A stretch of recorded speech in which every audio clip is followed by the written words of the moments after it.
le Saint-Esprit, nous a annoncé en avance ce qui devrait arriver pour que nous puissions nous préparer en conséquence.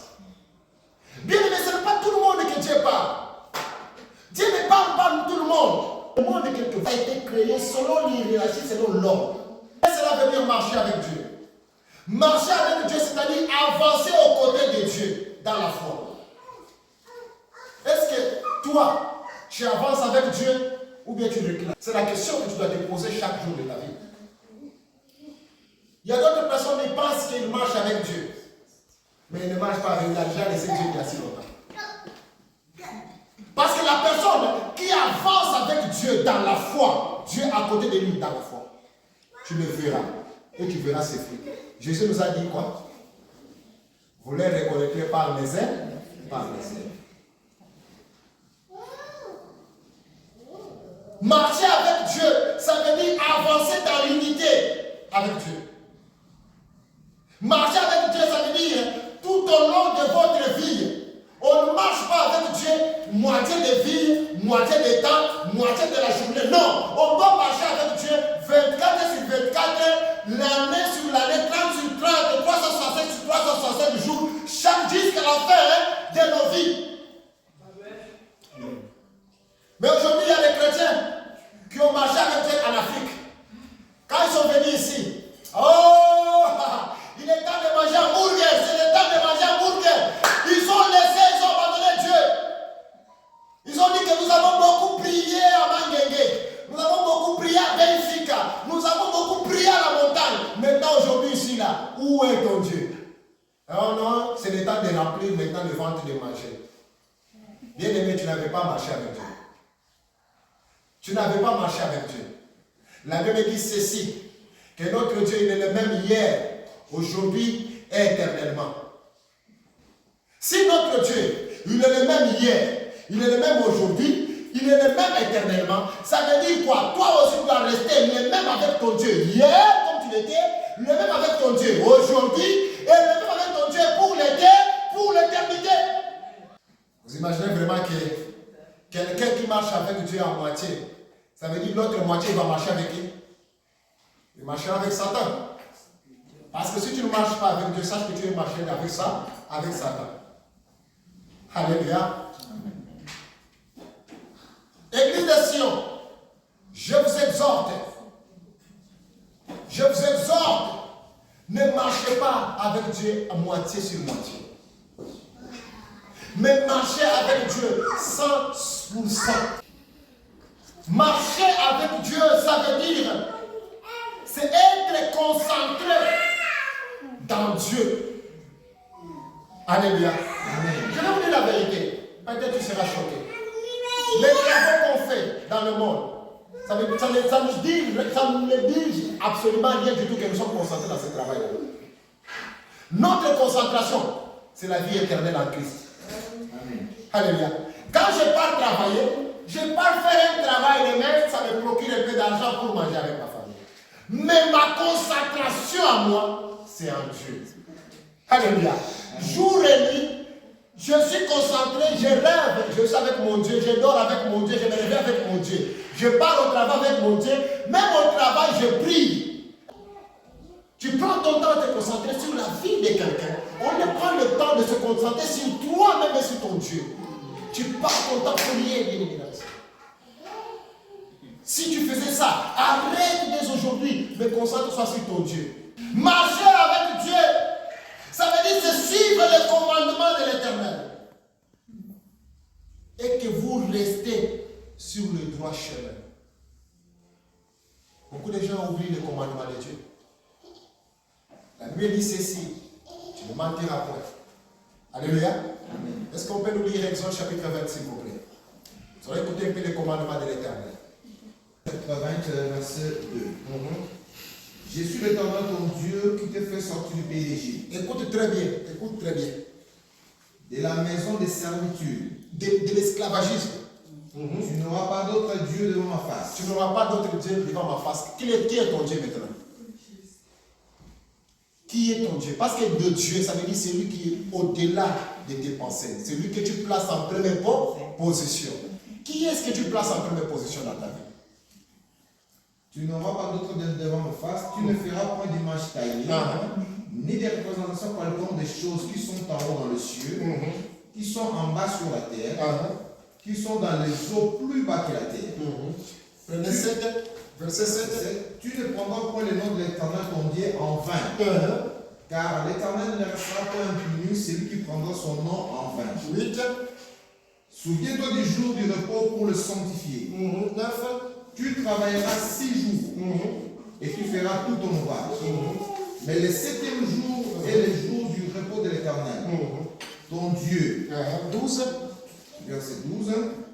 Tu ne convoiteras honore ton père et ta mère. Alléluia. Afin que tes jours se prolongent dans les pays que l'Éternel ton Dieu te donne. Alléluia.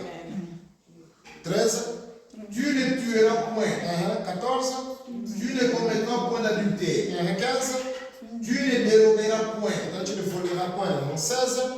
16. Tu ne porteras point de Faux témoignage contre ton prochain. 17. Tu ne convoiteras point la maison de ton prochain. Alléluia. Tu ne convoiteras point la femme de ton prochain. Alléluia.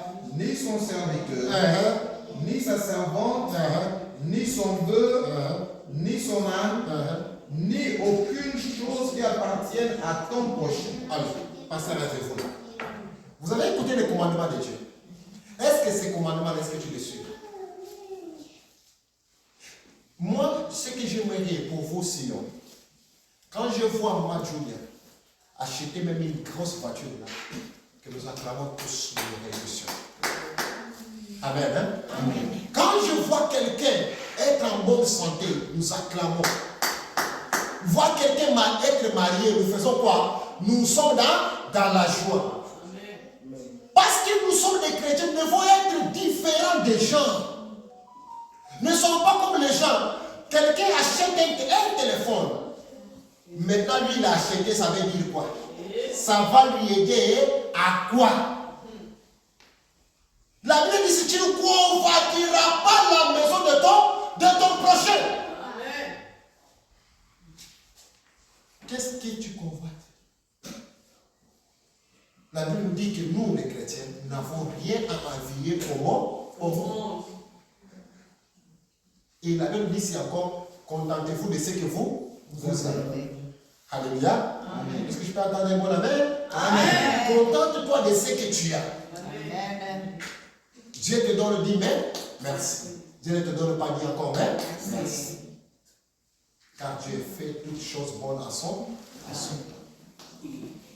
Beaucoup de gens ont touché au fétiche parce qu'ils ont oublié comment marcher avec Dieu. Marcher avec Dieu fait partie des commandements de l'Éternel. Parce que Dieu, c'est un Dieu d'ordre, c'est un Dieu saint, c'est un Dieu pur. Si tu ne marches pas dans les commandements de l'Éternel, ne sache pas que tu marches avec Dieu. Tu as déjà laissé Dieu il y a si longtemps. Serviteur Saïd, il pense qu'il a Dieu. Il se prend même pour aller même à l'altar de l'Éternel, croyant qu'il a Dieu. Au moment où Dieu l'a déjà abandonné il y a si longtemps. Est-ce que tu es Saül ou bien tu es David?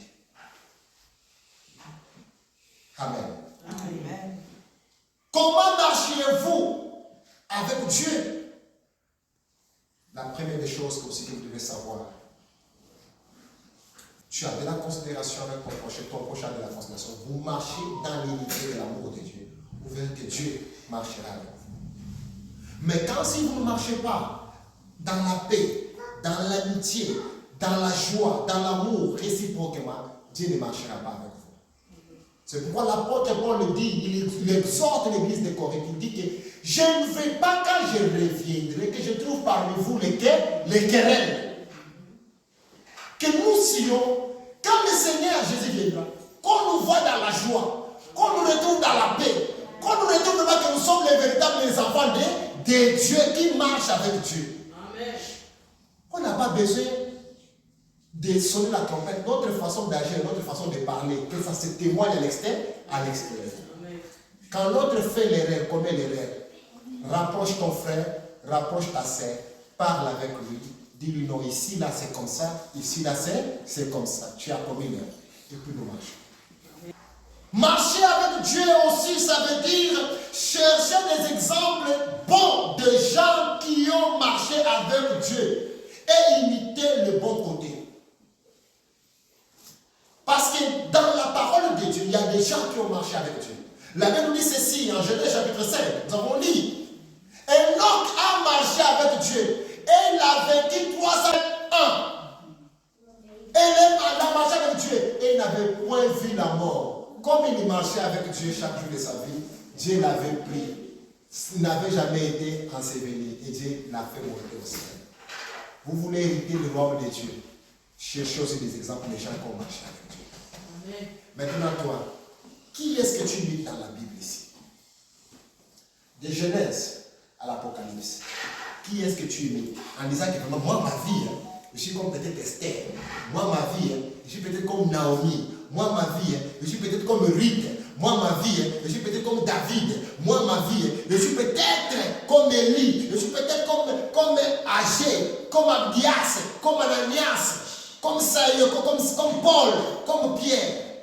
Est-ce que ta vie, ça se reflète? Tu as quel exemple de toi au travers de la parole de Dieu? Alléluia. Cette question, ça trouble beaucoup plus votre âme et votre cœur. Pose-toi la question, je marche comme qui dans la Bible? Dans la Bible. Si tu ne marchais pas bien aimé dans le Seigneur, si tu n'avais pas des exemples à suivre dans la Bible, les gens qui ont marché avec Dieu, dès aujourd'hui, cherche à marcher. Cherche à te connaître toi-même que moi je suis qui? Ma vie à moi, ça se ressemble à qui dans la parole de Dieu? Tu verras que tu auras une bonne position. Et tu ne vas jamais t'attendre. Alléluia. Marcher avec Dieu, ça veut dire aussi prêter l'attention à la providence si Dieu vous parle. C'est-à-dire prêter l'attention quand Dieu vous parle. Combien de fois que Dieu vous parle, vous ignorez? Amen. Amen. Dieu, quand il vous parle, vous devez tenir beaucoup plus attention. Vous devez tenir beaucoup plus attention. Parce que Dieu nous parle tantôt d'une manière, tantôt d'une autre. Quelqu'un qui marche avec Dieu, il prête attention quand Dieu lui parle, Dieu lui parle. Mais la plupart d'autres personnes ne prêtent jamais attention. Dieu lui dit, il ne faut pas faire ça, ma fille, il ne faut pas faire ça. Et la personne continue toujours à faire ça. Cette personne est distraite. Celui qui vit dans la distraction sera toujours le retardataire. Et avec Dieu, ça veut dire aussi prier. Vous devez être des gens qui prient. Vous devez être des gens qui sont zélés de la prière. Un chrétien qui ne prie pas, c'est difficile qu'il soit dans la communion avec Dieu. Parce que la prière permet aux croyants de rester proches de Dieu et d'avoir une connexion personnelle avec lui. Vous vous dites que vous êtes des croyants. Un croyant qui ne prie jamais, Dieu ne peut pas venir te retrouver comme ça. Bon, qui est célibataire ici? Bon, je prends Boaz. On vient comme ça, on retrouve Boaz n'a pas besoin d'une femme. Et puis Dieu prend la femme, lui donne une. Non. Il faut que Boaz dise à Dieu, Seigneur, j'ai besoin d'une femme. C'est alors que Dieu va faire quoi? Va lui donner. On vient de nous citer ici les versets de Jean. Que fait de l'Éternel? Hein? Oui, et puis? C'est que ton cœur désire. Mais toi, la prière, non, tu fuis. Vamos orar, você foge. Prions, tu fuis. Oh, esquisse, à tout moment, esquisse. Mais tu fuis qui? Tu fuis qui? Prière d'intercession, nous sommes là. Tu es en train de fuir qui? On se connaît ici, on se voit de temps en temps, on mange ensemble, on parle ensemble. Mais quand on arrive à l'heure de prier, c'est comme si nous sommes devenus ta belle-mère ou bien ton beau-père. C'est impossible. Il n'y a pas ton beau-père ici, même s'il y avait ton beau-père, même ta belle-mère là. Est-ce que tu sais que tu dois fuir la prière? Devant Dieu, il n'y a pas beau-père, il n'y a pas belle-mère. Nous tous, nous sommes des enfants de Dieu. Oui. Amen. Le chrétien doit savoir la vie de la prière. Marcher avec quelqu'un qui dit qu'il marche avec Dieu, il a une vie de prière. Même s'il fait froid, allons à la montagne, allons chercher la face de l'Éternel. Parce que l'Éternel que tu es en train de chercher aujourd'hui, c'est le résultat de l'Éternel. Amen. Amen. Vous voulez devenir grand demain. Cherchez Dieu aujourd'hui. travailler pour Dieu aujourd'hui. Mon frère, c'est quoi? C'est la malédiction comment? Et puis quand je pose des questions, il te dit, nous sommes des chrétiens, nous on montait des montagnes, nous on était, en plus il décide des montagnes anciennes montagnes. Tu regardes comme ça, tu dis, ah, donc tu connais cette montagne-là? Moi, cette montagne, moi j'avais monté à cette montagne-là. Quand j'étais sorti de cette montagne, il y avait résultat. Mais toi tu es monté là-bas, tu es sorti, aujourd'hui les résultats sont où? Tu ne marches pas avec Dieu, tu n'as pas une vie de prière. C'est pourquoi vous allez voir, tout ce que tu gagnes, Satan récupère. Tu gagnes, Satan fait quoi? Récupère. Tu travailles, tu deviens esclave. Mais la Bible dit ceci, je suis l'Éternel, ton Dieu, qui t'ai fait sortir de la maison de la servitude. De la servitude, tu n'auras pas d'autre Dieu devant ma face. Qui est votre Dieu? Bien-aimé dans le Seigneur. Si tu veux atteindre le sommet, marche avec l'Éternel. Que Dieu bénisse sa parole. Amen.